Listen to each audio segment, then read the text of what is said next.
वृन्दावनेश्वरी तवैव पदारविन्दम्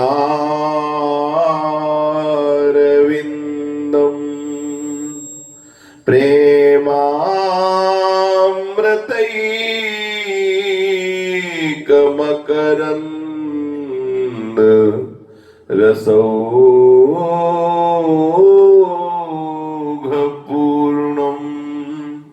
हृद्यर्पितं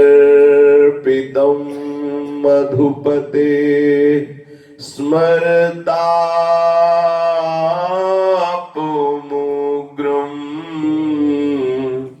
निर्वापयत् परमशीतलमाश्रयामि निर्वापयत् परमशीतलमाश्रयामि। श्रीमद् श्री वृंदावन धाम की जय। श्री वृंदावन श्री वृंदावन श्री वृंदावन श्री वृंदावन प्राण वृंदावन जीवन वृंदावन सर्वस्व वृंदावन श्री वृंदावन। श्री राधा वल्लभ लाल की जय। भक्तन के शुभ गुण चरित जो सुनी है चित लाए ताके भक्ति बढ़े घनी अरु हरि हो ही सहाय। अजहू सोच विचारि के गही भक्तन पद ओट हरि कृपालु सब पाछली झमी है तेरी खोट। हरि कृपालु सब पाछली क्षमी है तेरी खोट। जिन्होंने अपने मन बुद्धि चित्त अहम समस्त ज्ञानेन्द्रियां कर्मेंद्रियां स्थूल शरीर और स्वभाव सब भगवत स्वरूप कर लिए हैं, अर्थात जिनका मन भगवत स्वरूप, जिनका चित्त भगवत चिंतन में तन्मय होकर भगवदाकार, जिनकी बुद्धि भगवदाकार, जिनका अहम प्रभु के श्री चरणारविंद के दासत्व में लीन हो चुका है, ऐसे महाभागवत जन जिनकी इंद्रियों की संपूर्ण चेष्टाएं बिना प्रयास के शास्त्र के अनुकूल होती हैं, भगवत प्रसन्नता के लिए होती हैं, जिनका स्वभाव बन गया है भगवत सुमिरन करना, भगवत यश श्रवण करना, भगवत यश गान करना, ऐसे महाभागवत, ऐसे भगवत प्रेमी महात्माओं का जस सुनने से बहुत शीघ्र हृदय पवित्र हो जाता है। और इतना ही नहीं, उसके हृदय में प्रेम लक्षणा भक्ति का प्रादुर्भाव हो जाता है। वो प्रेम लक्षणा भक्ति जो सर्वतंत्र स्वतंत्र अजित भगवान को भी जीत लेती है। जिसके हृदय में प्रेम लक्षणा भक्ति का प्रादुर्भाव होता है, वो अजित भगवान को जीत लेता है, परम स्वतंत्र भगवान को सदा सदा के लिए हृदय में बंदी बना लेता है। कैसी महामहिमा में प्रेम लक्षणा भक्ति है। यदि प्रेम लक्षणा भक्ति का हृदय में प्रादुर्भाव ना हो तो सब धर्म किसी काम के नहीं रहे। आपका धर्मानुष्ठान, आपका व्रत, आपका तीर्थयाटन, आपके विविध प्रकार के इष्टापूर्त आदि जो भी आपने धर्म कर्म किए, यदि भगवत चरणारविंद में प्रीति नहीं हुई, अनुराग नहीं हुआ, भक्ति नहीं हुई तो सब व्यर्थ है। सो सब धर्म कर्म जरि जाऊ, जहां न राम पद पंकज भाऊ। श्रीमद् भागवत में एक श्लोक आता है, सावई पुनशाम परो धर्मो। आहा, बहुत सुंदर बात, ध्यान देने योग्य है। कहे सावई पुनशाम परो धर्मो यतो भक्ति रधोक्षजे अहेतुक्य प्रतिहता ये आत्मा संप्रशीतति। वही परम धर्म है जिससे प्रभु के श्री चरणारविंद की अहेतु की भक्ति हो जाए, हेतु रहित प्रेम प्रभु के चरणारविंद में हो जाए। अबाध प्रेम, अखंड प्रेम, अखंड स्मृति, ये परम धर्म। अगर आप धर्म कर्म तीर्थयाटन और विविध प्रकार की साधना कर रहे हैं और प्रभु के चरणों में भक्ति नहीं, तो सब व्यर्थ हो गया। सर्वश्रेष्ठ आपका वही धर्म माना जाएगा जिससे प्रभु के श्री चरणारविंद में प्रेम हो जाए, रति हो जाए, भक्ति हो जाए। और भक्ति भी ऐसी जिसमें हेतु की कोई हेतु ना हो, कोई कामना ना हो, अखंड अबाध भक्ति, नित्य निरंतर भगवत स्मरण में तन्मय है। पूछा जाए उससे कि आप क्यों भगवत स्मरण कर रहे हो, तो उसके पास कोई उत्तर नहीं है। ये क्योंकि कोई चाह ही नहीं है, केवल भगवत स्मरण उसका स्वभाव बन गया है। भगवत स्मरण के बिना जी नहीं सकता। तद स्मरणेन परम व्याकुलते। अगर कहीं आभास भी हो जाए कि मैं प्रभु का नाम भूल गया क्या, तो उसे ऐसा दुख होता है, ऐसे हृदय में कष्ट की अनुभूति होती है, जैसे मछली को पानी से निकालो तो तड़पने लगती है। तद स्मरणेन परम व्याकुलते। अबाध भक्ति, ऐसी भक्ति से क्या होता है, बोले हृदय आनंद स्वरूप से, परमात्मा आनंद से, भगवदानंद से भर जाता है। और जिसका हृदय का एक एक कोना आनंद से भर जाता है, उसे तत्वबोध हो जाता है, उसे ही अनुभव होता है अब कृत्य भयो में। उसके हृदय में ही कृत्यता संप्रशीदति, ऐसा आनंद, ऐसी कृत्यता का अनुभव होता है कि हृदय से निकल पड़ता है कि पायो परम विश्राम, अब विश्राम मिल गया। ये कहां से हुआ? प्रेम लक्षणा भक्ति से। प्रेम लक्षणा भक्ति कहां से होती है? प्रेमी महाभागवतों के संग से। यदि भगवत प्रेमी महात्माओं का समागम ना हो तो चाहे जितनी साधना कर ली जाए, प्रभु के चरणों की प्रेम लक्षणा भक्ति नहीं हो सकती। वासुदेवे भगवती भक्ति योगः प्रयोजितः जनयत्यासु वैराग्यम ज्ञानम च यदहेतुकम्।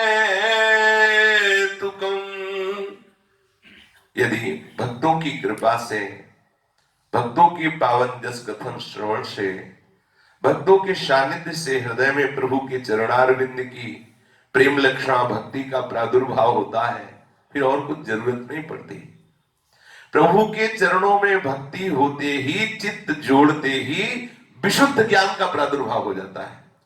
वासुदेवे भगवती भक्ति योगा प्रयोजिता तो जनयत्यासु वैराग्यम ज्ञानम च यद हेतुकम। जो ही प्रभु के श्री चरणारविंद की प्रेम लक्षणा भक्ति का हृदय में प्रादुर्भाव होता है, प्रयोजिता संयोग होता है, तो वैराग्यम, बिना किसी प्रयास के आपको समस्त संसार के भोगों से वैराग्य हो जाएगा। ये भक्ति का प्रभाव। और वो वैराग्य तभी सफल माना जाता है जब प्रिया प्रीतम के चरणों से अनुराग हो जाए। भक्ति बिना प्रयास के आपको ऐसा वैरागी बना देगी कि समस्त भोगों की उपस्थिति में भी ये भोग भोगे जाते हैं, ऐसी भावना ही नहीं रह जाएगी। बड़े बड़े त्यागी लोग वस्तुओं का, भोगों का त्याग करके डरते रहते हैं कि कहीं मैं भ्रष्ट ना हो जाऊं। लेकिन भक्ति महारानी जिसके हृदय में प्रकट हो जाती है, उसके हृदय से ये भावना ही चली जाती है कि ये वस्तु भोग्य वस्तु है। जब वो भावना ही नहीं तो निर्भय हो गया। बड़े बड़े त्यागी लोग ये भोग्य वस्तु है, ये भावना रहते हुए उसका त्याग करके भी भयभीत रहते हैं। ये भक्ति का अद्भुत चमत्कार कि त्रिभुवन के सारे भोग सामने रहते हुए भी वो भोगने वाली वस्तु है, ऐसा भाव ही नहीं रह जाता भक्त के हृदय में। अगर कहीं किंचन मात्र ये स्थिति अभी नहीं आई है तो ये दूसरी स्थिति रहती, ब्रह्मादिक के भोग सब भी सम लागता ही। अगर ये भी स्थिति नहीं आई है तो घबराने की जरूरत नहीं है। आप नाम जप करते रहिए, भक्तों के चरित्र सुनते रहिए, भक्तों के चरणों का आश्रय लेकर उनकी बताई हुई युक्तियों से चलिए तो आपको ऐसी स्थिति प्राप्त हो ही जाएगी। विशुद्ध भगवान के चरणारविंद का अनुराग, संसार से तीव्र वैराग्य, शुद्ध आत्म स्वरूप का बोध, ये सहज में भक्ति महारानी की कृपा से हो जाता है। उसे अलग से वेदांत अध्ययन नहीं करना पड़ता। यदि प्रभु के श्री चरणों में आपकी भक्ति जो हृदय में विषयों के प्रति है, वो उसका परिवर्तन नहीं हुआ। सब कोई भक्त है, काय कहो हरि भक्ति बिन, कोई ऐसा नहीं जो भक्त ना हो। कोई स्त्री का भक्त है, कोई पुत्र का भक्त है, कोई भोगों का भक्त है, कोई पद प्रतिष्ठा का भक्त, सब भक्ति कर रहे हैं। लेकिन उस भक्ति का प्रवाह वास्तविक तभी प्रशंसनीय है जब प्रभु के चरणों से हो जाए। यदि आप बड़े धर्मात्मा हैं, धर्म कर्म कर रहे हैं, बड़े तीर्थयाटन आदि व्रत नियम संयम कर रहे हैं, और प्रभु के चरणों में यदि भक्ति नहीं है तो सब बेकार ही बेकार है। बोले धर्म स्वनुष्ठिता पुंसा विश्वक्सेन कथा सुयः नोत्पादयेद्यदि रतिं श्रमएव हि केवलम्, श्रम एव हि केवलम्। बड़े बड़े आप धर्म कर रहे हैं, ठीक ठीक व्रत अनुष्ठान तीर्थयाटन आदि आदि साधन कर रहे हैं, यदि भगवान के चरणों में भक्ति नहीं हुई, प्रियालाल के चरणों में अनुराग नहीं हुआ, भक्त और भगवान की लीला कथा सुनने में आसक्ति नहीं हुई, आसक्ति जिसके बिना रहा न जाए, यदि भगवत चर्चा के बिना रहा न जाए, भक्त चर्चा सुनने के लिए हमारे हृदय में एक उत्साह हो, बहुत हृदय में, जैसे लोभी पुरुष धन कैसे प्राप्त होगा ऐसी चर्चा करता रहता है और वो उसे बहुत अच्छी लगती है, कामी पुरुष स्त्री की चर्चा करता रहता है। ऐसे यदि प्रभु की चर्चा, प्रभु के जनों की चर्चा आपको प्राण प्रिय लगने लगे तो समझ लेना आपकी समस्त साधनाओं का फल आपको मिल गया। यदि प्रभु और प्रभु की जनों की चर्चा में आपको रुचि नहीं है तो श्रम एव हि केवलम, नोत्पादयेद् यदि रतिम, तो श्रम एव हि केवलम। यदि आपके हृदय में भगवत भागवत चर्चा के प्रति रति उत्पन्न नहीं हुई तो केवल श्रम ही श्रम है, कुछ हाथ लगने वाला नहीं है। प्रभु की अद्भुत कृपा होती है तब प्रभु का जस श्रवण करने को मिलता है। प्रभु के जस श्रवण का फल होता है कि प्रभु के प्रेमी जनों के जस श्रवण में रुचि हो जाए। ये और बात भगवान की विशुद्ध अनुग्रह का स्वरूप है, भगवान के जनों में आसक्ति हो जाना। भगवान के जन के अनुग्रह का विशुद्ध स्वरूप है प्रभु के निरंतर सानिध्य का अनुभव करना, कृपा में डूबना। ये वृक्ष बीज जैसा है। भगवत चरणारविंद के आश्रित जनों के चरणों का आश्रय लेकर उनकी बताई हुई युक्तियों से हम अपने जीवन को श्री श्यामा श्याम के अनुराग रंग में रंगे। पूज्य श्री राधा बाबा के वचन, जब तुम्हें ऐसा श्रवण करने को मिला कि सर्वत्र श्री कृष्ण का सच्चिदानंद में विलास निरंतर चल रहा है, बहुत एक एक शब्द बहुत ही मनन करने योग्य है और माया मुक्त करने की सामर्थ्य इन वचनों में। गंभीरता से सुना जाए। जब तुमने सुना, शास्त्रों में पढ़ा कि सर्वत्र हमारे प्रभु श्री कृष्ण का सच्चिदानंद में विलास निरंतर चल रहा है, उनकी सच्चिदानंदमयी लीला के अतिरिक्त यहां कुछ नहीं है, तब तुम्हें प्रतिकूलता की अनुभूति क्यों होती है? बहुत ही सुंदर चर्चा है। तब तुम्हें प्रतिकूलता की अनुभूति क्यों होती है? क्या अनंत दया में श्री कृष्ण में इतना विवेक नहीं कि वो तुम्हारे लिए, तुम्हारे शिशु के लिए, अर्थात तुम बच्चे हो, उनके शरणागत हो, वो तुम्हारे लिए ऐसी प्रतिकूल परिस्थिति पैदा कर देंगे जो परिणाम में तुम्हें दुख प्रदान करे? क्या उनको इतना विवेक नहीं? अनंत दया में प्रभु में, श्री कृष्ण में क्या इतना भी विवेक नहीं कि वो अपने शरणागत के लिए, अपने बच्चे के लिए वो परिणाम में दुखद परिस्थिति पैदा कर दे? मां के द्वारा अपने बच्चों के लिए कोई ऐसी चेष्टा होती है क्या जो बच्चे को दुख देने वाली हो? पर बच्चे को लगती है ऐसी। जैसे बच्चा सुबह खेल रहा है, बच्चों के साथ सब नाक लगाए कि चल, माँ उसे बुलाती, चलो बाथरूम में आओ, हम स्नान करवाए, उसे बहुत बुरा लगता है कि माँ कितनी पागल है, खेल से हमें ऐसा, जैसे सुबह डांट लगती, आप 4 बजे उठो, स्नान करके भजन में बैठो, तो यद तग्रे विष्णु बिच जैसा लग गया। 4 बजे 8 बजे आराम से उठे और बेड टी मिल जाए तो बढ़िया, और कहीं स्वाध्याय के लिए पेपर मिल जाए तो बढ़िया। मतलब वो जितना हम भ्रष्ट मार्ग में चलते हैं उतना मन उत्साहित होता है, और जब हम भगवत मार्ग में चलते हैं तो मन घबराहट पैदा करता है। मन को मरना होता है ना, इसलिए घबराता है। तो शरीरधारी समझता है कि ये मार्ग ठीक नहीं, क्योंकि इसमें घबराहट है, इसमें जलन है, इसमें बड़ी परेशानी, लेकिन वो अपने अज्ञान के कारण। जैसे आप विचार करो, मां क्या अपने बच्चे के लिए कोई दुखद चेष्टा करेगी क्या? चलो हम ये मान सकते हैं कि मां कर भी सकती, क्योंकि बेचारी अज्ञानी है। मां तो भूल कर भी सकती है क्योंकि मां का ज्ञान सीमित है, वो सर्वत्र नहीं है, वो सर्वज्ञ नहीं है, वो सर्वशक्तिमान नहीं है। लेकिन हमारे प्रभु श्री कृष्ण सर्वज्ञ है, उनसे भूल हो ही नहीं सकती।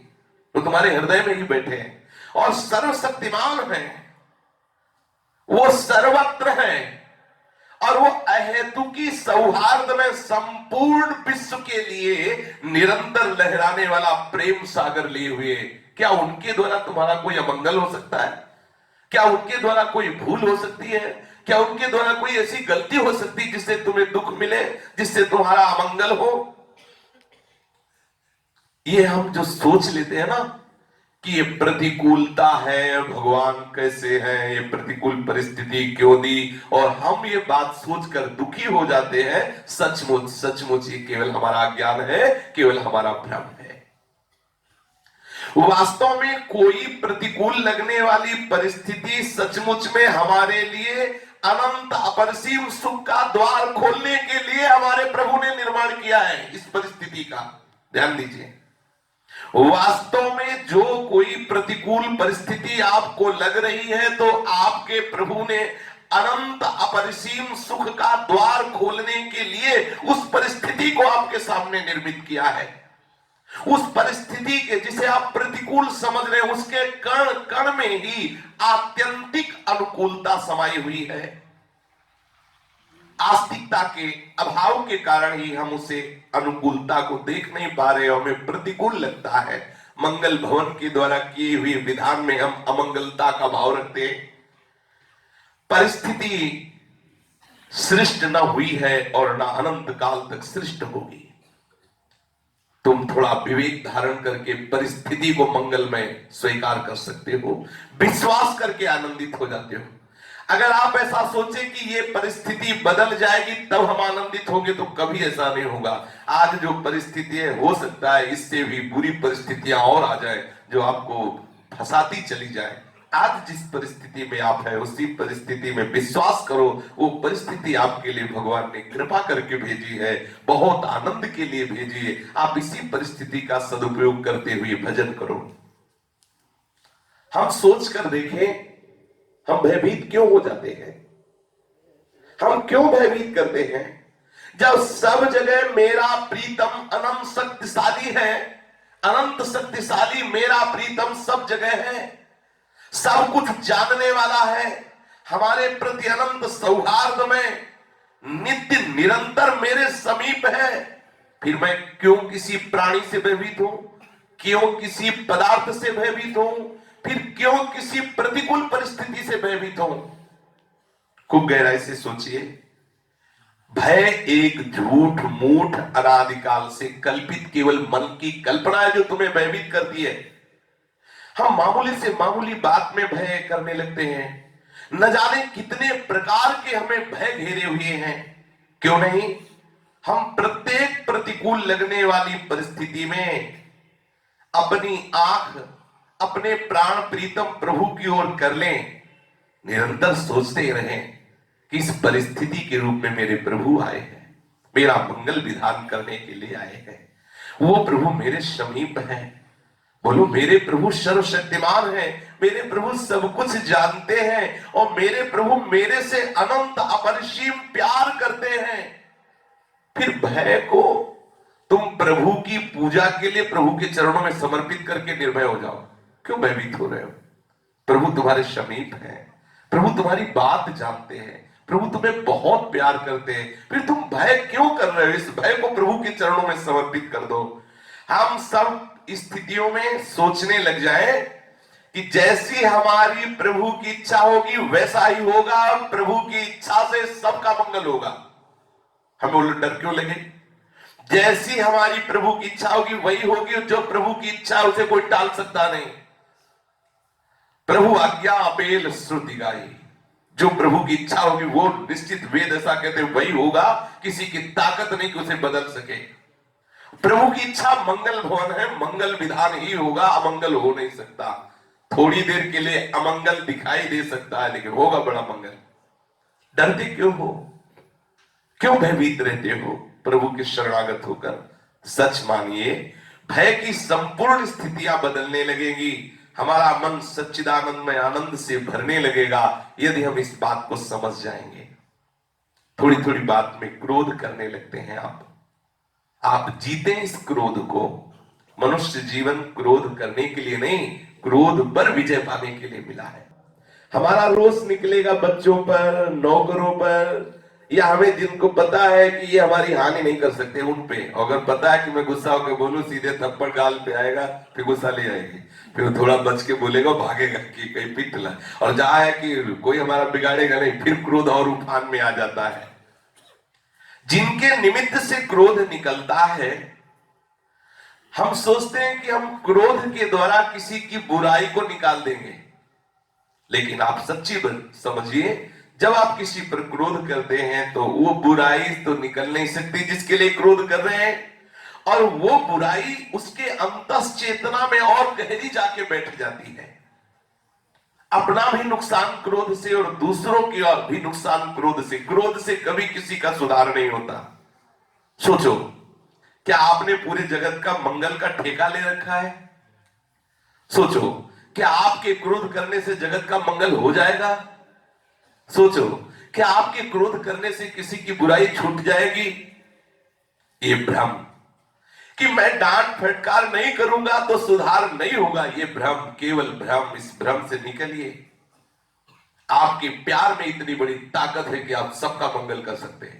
ध्यान दीजिए, क्रोध में इतनी ताकत नहीं कि आप विश्व का मंगल कर सके। आज तक क्रोध से किसी ने विश्व का मंगल नहीं किया, विनाश किया है। कहीं सुधार क्रोध से नहीं हुआ है, कहीं किसी की बुराई क्रोध से नहीं मिटी है। भ्रम है कि हम डांट डपट कर, क्रोध करके दूसरे को निर्दोष कर सकते हैं, कभी नहीं। प्यार भरे शासन से सबका सुधार हो जाता है। तुम्हारे में क्रोध की गंध ना हो, प्यार ही प्यार हो, जिसको चाहोगे उसको परिवर्तित कर लोगे। हम जान नहीं पाते उन अवसरों पर जब हम क्रोध करते हैं तो सामने वाले के सुधार होने की जगह हमारी ही नींव गड़बड़ा जाती है। विश्वास की, हमारी ही नींव भागवतिकता की, आस्तिकता की गड़बड़ा जाती है। हम समझते हैं सामने वाले का हम सुधार कर रहे हैं क्रोध करके। इस क्रोध रूपी दोष से पूर्ण रूप से जितनी जल्दी हो सके निकलो निकलो। ये बड़ा भयंकर शाप है, इससे बचो, नहीं तो आपके उपासना का जो प्रसाद है उसकी नींव भी ढा देगा ये क्रोध। अर्थात आप परमार्थ के पथिक नहीं रह जाएंगे। क्रोध की गंध भी इस उपासना में नहीं, भगवत प्रेम उपासना में क्रोध की गंध भी नहीं। क्रोध की गंध होगी तो इस महल में दीवार डाल देगी। सावधानी पूर्वक एक व्रत लो कि हमें कभी किसी पर गुस्सा नहीं करना, नियम ले लें, हम कभी क्रोध नहीं करेंगे। बहुत पढ़े लिखे होने के कारण आजकल लोग संतों की बात पर विश्वास नहीं करते, क्यों में लगाते रहते हैं। बात तो तभी बनेगी जब तक आपके हृदय में श्रद्धा विश्वास न होगा, तो बात नहीं बनेगी। बात बनेगी श्रद्धा विश्वास से। भवानी शंकरो वंदे श्रद्धा विश्वास रूपिणो याभ्याम बिना न पश्यन्ति सिद्धा स्वांता। देखो सब जगह भगवान है। हम एक माटी की मूर्ति में श्रद्धा कर सकते हैं, हम एक धातु की मूर्ति में श्रद्धा कर सकते हैं, तो इन चैतन्य मूर्तियों में भगवान है। अगर यहां श्रद्धा कर ले तो देर न लगे, जीवन मुक्त हो जाए। पर यही तो माया का भ्रम है कि हम एक धातु में तो श्रद्धा कर सकते हैं, लेकिन चैतन्य चलते फिरते आत्मदेव में हम श्रद्धा नहीं कर पाते हैं। अगर आत्मदेव में श्रद्धा हो जाए तो जीवन मुक्त, विदेह मुक्त, परमानंद स्वरूप स्वयं हो जाए, पक्का समझ लो।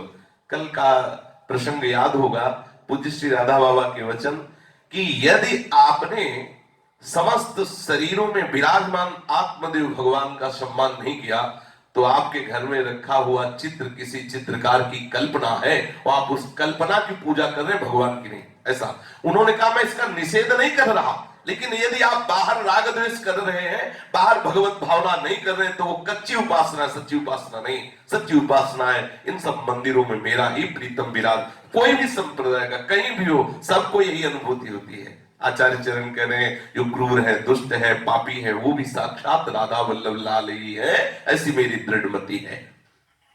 बहुत पढ़ लिख गए तो श्रद्धा और विश्वास नहीं रहा, तर्क शुरू हो गया।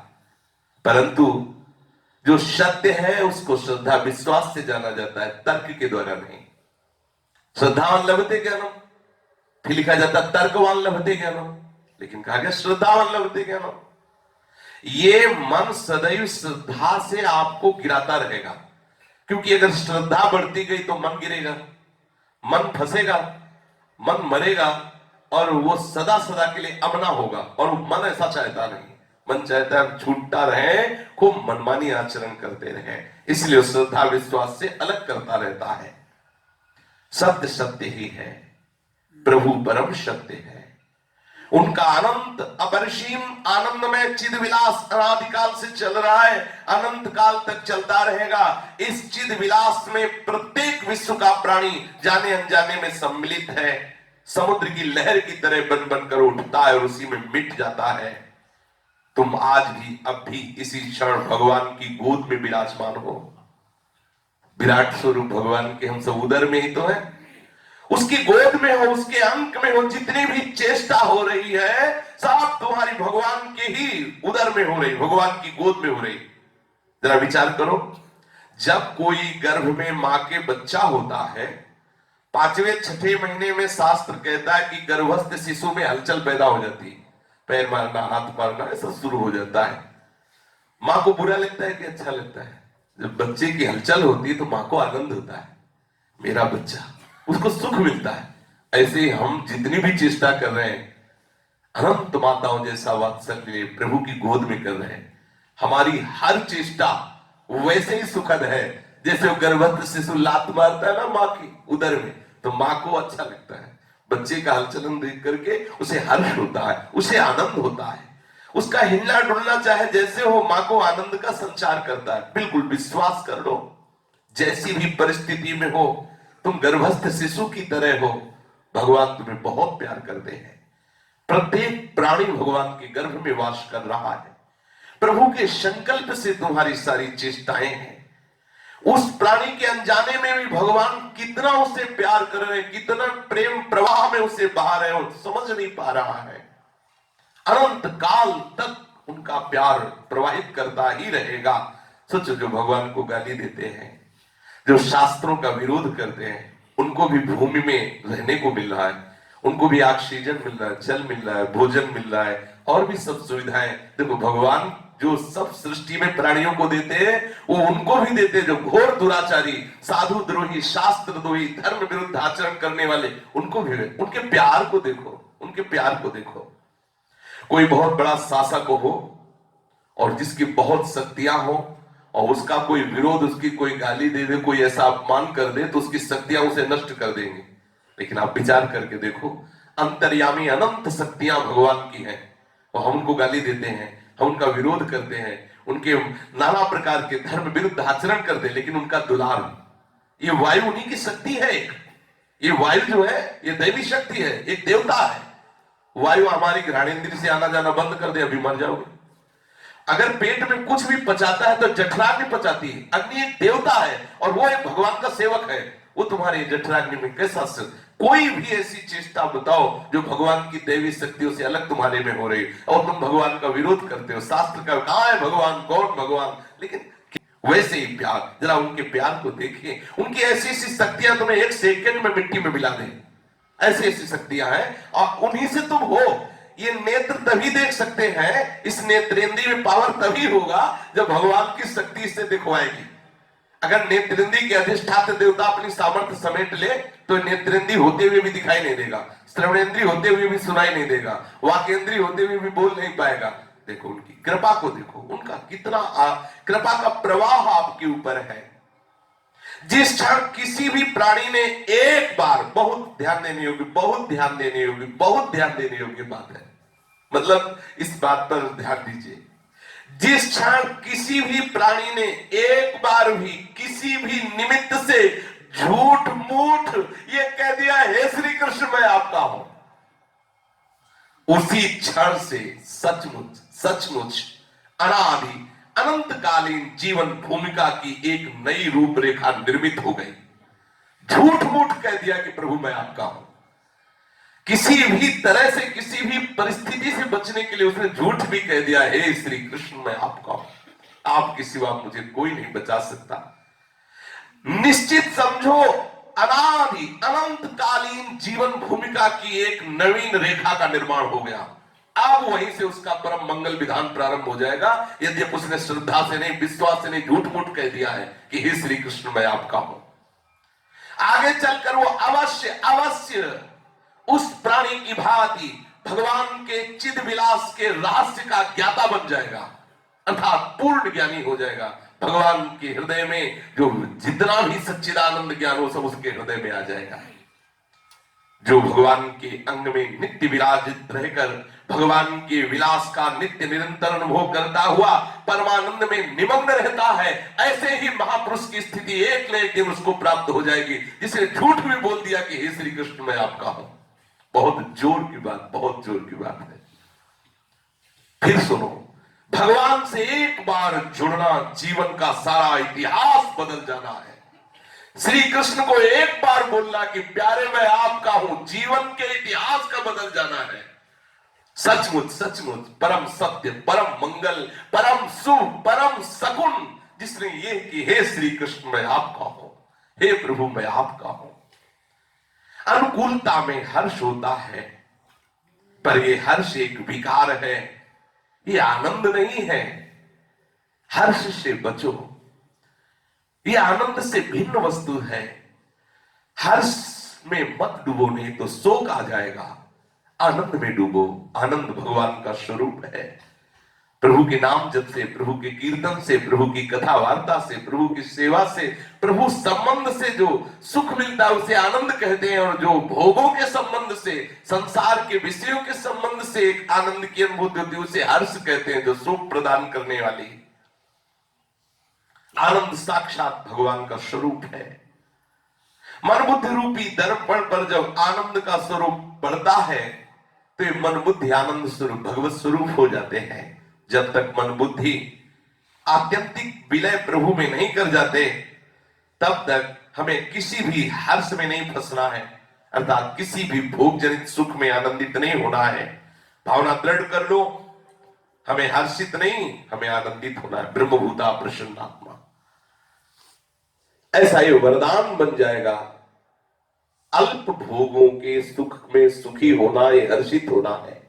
भगवान नाम जप के आनंदित होना, भगवत कथा सुन के आनंदित होना, भगवत सेवा, भगवत संबंध से जो एक आनंद होता है वो भगवत आनंद है। जो विषय जनित हर्ष होता है इससे बचो। कह रहे हैं कि यदि आप बहुत ऊंचाई पर चढ़ना चाहते हो परमार्थ की, तो लौकिक वस्तु, व्यक्ति, स्थान, परिस्थिति, पद आदि की प्राप्ति में आप हर्षित मत होना। कोई भी पद मिल रहा है, कोई भी वस्त्र मिल रहा है, कोई भी भोजन मिल रहा है, कोई भी परिस्थिति अनुकूल आ रही, आपको हर्षित नहीं होना। क्योंकि लौकिक संयोग से जो हर्ष प्राप्त होता है वो शोकित जरूर तुम्हें करेगा। प्रभु के संबंध से जो आनंद प्राप्त होता है वो भगवत स्वरूप होता है। हम जिन महापुरुष के वचन सुना रहे हैं वो पूज्य श्री राधा बाबा। चलते हैं उन्हीं के पावन जीवन चरित्र का कथन श्रवण करते हैं। पीछे प्रसंग चल रहा था कि बाबा अभी 5 वर्ष की अवस्था के होंगे कि एक संत भगवान आए उनके यहां भिक्षा मांगने के लिए। प्रायः जिन जिन हम महापुरुषों के चरित्र पढ़ते हैं देखा गया कि उनके घरों में संत महात्माओं का आगमन, क्योंकि जहां भगवत प्रेमी महात्मा जाते रहते हैं वहां निश्चित है कि उनके परिवार में कोई ना कोई भगवत प्रेमी बनेगा, निश्चित बनेगा। क्योंकि वो परमाणु उनको रंगेंगे अपने रंग में। उसी समय एक साधु द्वार पर आया। जब ये बच्चों के साथ खेल रहे थे, चक्रधर जी द्वार पर भिक्षा मांगी तो इनकी जन्मदात्री मां बड़े साधु सेवी थी। साधु को देखते ही वो उत्साहित हो जाती थी, आनंदित हो जाती थी और जो चाहता भोजन है तत्काल देती। साधु सेवा की परायणता चक्रधर जी की मां की विख्यात थी। बहुत सुंदर भोजन बनाना, बड़े भाव से संतों को पवाना। गांव में यदि कोई साधु संत आते तो इन्हीं के घर भेजे जाते थे। द्वार पर भिक्षा मांगने के लिए जो साधु आए बड़े तेजस्वी थे, उनके मुखमंडल पर बड़ी कांति थी। वे द्वार पर आए तो थे, भिक्षा मांगने पर एकटक दृष्टि चक्रधर जी के ऊपर थी जो खेल रहे थे। यही पूज्य श्री राधा बाबा थोड़ी देर तक एकाग्र दृष्टि से उनको देखते रहे। भिक्षा मिल गई, वो चले गए। उनकी से एकाग्र दृष्टि का प्रभाव चक्रधर जी पर बड़ा विलक्षण पड़ा। ये दृष्टिपात का चमत्कार ये हुआ कि वो खेलना छोड़ करके घर के द्वार पर आकर आसन बांधा, पलथी मार के बैठ गए, आंख बंद की, बस राम राम राम राम राम राम राम राम राम राम राम राम ऐसा शुरू कर दिया। आंखें बंद हैं, आंसू की धारा चल रही, मुख से निकल रहा राम राम राम राम राम राम। घर वाले तो घबराए कि बाबा जी क्या जादू कर गया, बच्चा तो अभी खेल रहा था तो राम राम बोल रहा है। घर वालों का चिंतित होना स्वाभाविक था, पर चक्रधर तो अपनी शुद्ध बुद्ध खोए हुए बस राम राम बोले जा रहे थे। थोड़ी देर बाद भाव शमित हुआ, प्रकृतिस्थ हुए। उन महासिद्ध साधु ने अपना पावन दर्शन देकर इस कोमल हृदय पर भगवत भक्ति का अमोघ प्रभाव डाल दिया। ये जीवन अब यहां से प्रतिपल बढ़ता ही चला गया भगवत मार्ग में। चक्रधर बचपन में पाठशाला तो जाते पर पढ़ना अच्छा ना लगता। ये पढ़ो वो पढ़ो, चुपचाप वो सोचते कि बैठ के अगर एकांत मिले और राम राम राम राम रटते रहे तो अच्छा है। तो बहुत मतलब प्रवीण थे, बुद्धि के बहुत प्रवीण थे और चंचलता भी बहुत थी। संतों में अलग अलग देखा गया, जैसे पूज्यपाद सिउड़िया बाबा जी जन्म से ही गंभीर, जहां मां छोड़ देती जैसे छोड़ देती वैसे ही मिलते, उठा लिया दूध पिला दिया पढ़ा दिया वैसे ही पढ़े, सोच हो रहे वैसे सोच, वैसे मतलब शुरू से अवधूत, बिल्कुल शांत गंभीर उड़िया बाबा की जीवन।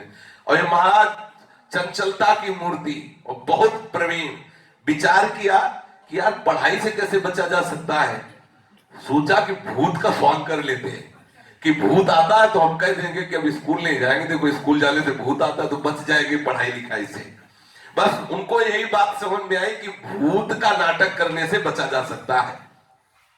एक बार गांव में किसी व्यक्ति को भूत आया था तो चक्रधर जी ने देखा था कि वो कैसे करता है, ऐसे कर लो ऐसे वालों भूत, तो बस उनको लगा कि ये बहुत बढ़िया बात है। अब जब पाठशाला में प्रतिदिन प्रार्थना होती है, प्रत्येक स्कूल में प्रार्थना होती है, तो चक्रधर जी ने सोचा यही अवसर है सबको अपनी तरफ खींचने का। बस उसी समय उन्होंने शुरू कर दिया बनावटी भूत वाला ऐसे करके, और बच्चे ही थे अरे ये हुआ कि देखो कुछ हो गया अब उनको गोद में उठाया, घर ले गए। अब माँ ने कहा कि क्या हो गया, बोले उनको भूत आ गया, देखो ये भूत आ गया। अब वो खूब, अब मतलब बड़े विनोदी स्वभाव के। अब माँ ने कहा कि अरे भाई हमारे लड़के को तो पाठशाला जाने पे भूत आता है, अब हम अपने लड़के को पाठशाला नहीं जाने देंगे। तो चक्रधर जी को लगा कि मेरी युक्ति काम कर गई, पाठशाला में जरूर कोई न कोई भूत है, रास्ते में लगता है मेरा सीधा साधा बच्चा स्कूल जाने पर इसे वो पति से लड़ गई। माता की, माताओं में बहुत प्रेम दुलार होता है। और कहा कि और राधा बाबा की खास बात ये थी कि 9 वर्ष तक उन्होंने अपनी माता के दूध को पिया। जब स्कूल जाते तो स्कूल से आके बस्ता पटक देते, पहले माता के स्तनों में लगते, दूध पीते 9 वर्ष तक। माता थप्पड़ भी मारती कि इतना सयाला हो गया, पर शायद इसलिए कि अब हमारे जन्म का आखिरी हिसाब है, अब हमें किसी माँ का दूध नहीं पीना है, तो आखिरी माँ है। इस 9 वर्ष तक, 9 वर्ष का अभी सयाना बालक होता है, दौड़ के आते ऐसे बस्ता फेंक देते और माँ के स्तनों में अमृत में दुग्ध पान करते। माँ बहुत प्यार करती चक्रधर जी को, कह दिया कि हमारा बच्चा अब स्कूल नहीं जाएगा, वहां भूत लगता है। देखो और बाबा ने पूरा वैसे ही फेल निकाल के पूरा वैसे कि हाँ भूत आ गया।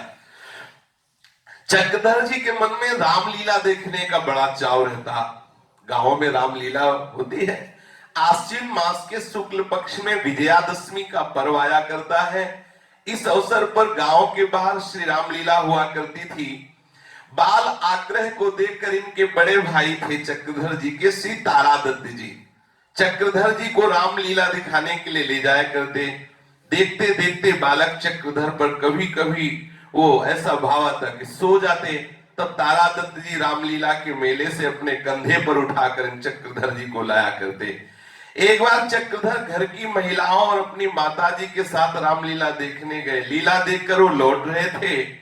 मेले की ओर जाने वाले रास्ते की दोनों तरफ मिठाई, फल, खिलौने और अन्य उपयोगी चीजों की दुकानें लगी थी। एक व्यक्ति रास्ते के किनारे जमीन पर कपड़ा फैलाकर उस कपड़े पर कॉपी, किताब, रबड़, पेंसिल ये बेच रहा था। चक्रधर जी को लगा कि अगर एक रबड़ और पेंसिल मिल जाती तो बढ़िया था। कांधे पे मां के बैठे थे, तो उनको लगा कि भगवान से प्रार्थना करने पर बात बन जाती है।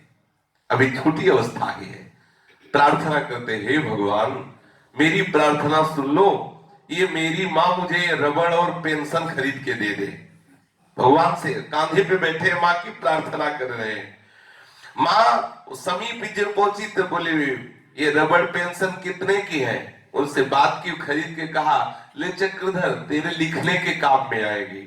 वो तो गंभीर हो गए अंदर से कि मैं अभी प्रार्थना कर रहा था, मेरी प्रार्थना मेरे भगवान ने सुन। बाबा जब संत हो गए तो एक ग्रंथ में लिखा परमार्थ के सरगम में कि मुझे भगवत प्रार्थना का तत्काल फल मिला। बच्चेपन में उसी समय से मुझे विश्वास दृढ़ होता चला गया कि मेरी बात भगवान सुन रहे हैं।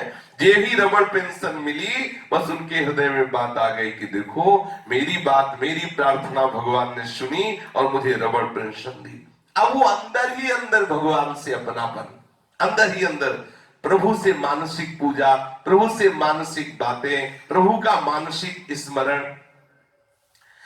बहुत नटखट स्वभाव भी था।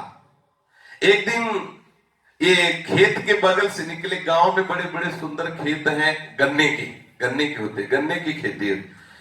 गांव में बाल भोग चाय वाय का थोड़ी होता है, ऐसे निकल गए खूब। वहां तो इस समय जैसे है ना, जगह जगह आप कंडे के अलाव लगे मिलेंगे, आलू और शकरकंद की उसमें किसानों की, और गन्ने का रस बाल्टी में निकाला, 1 लीटर दही और सब चक्का अलग, यार टी चाय इडली पिए, बाल भोग हो गया। तो चक्रधर जी की आयु 8 वर्ष की होगी। बगल से निकले, बहुत सुंदर गन्ने के पेड़ होते हैं, देख के लगता है कि मतलब हाँ।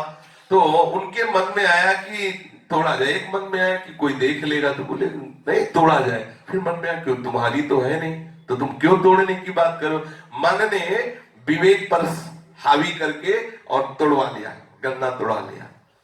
अब चक्रधर जी उस गन्ने को तो चूस रहे, लेकिन हृदय जल रहा है, मैंने क्यों तोड़ा, ये दूसरे का खेत है, मैंने क्यों लिया, ऐसा मुझे नहीं करना चाहिए। जब मेरी वस्तु नहीं है तो नहीं लेना चाहिए। अगर उस खेत वाले से मैं पूछ लेता तो था, लेकिन मन ने विवेक पर ऐसा बल लगाया कि विवेक काम नहीं किया और गन्ना बहुत अंदर ही अंदर।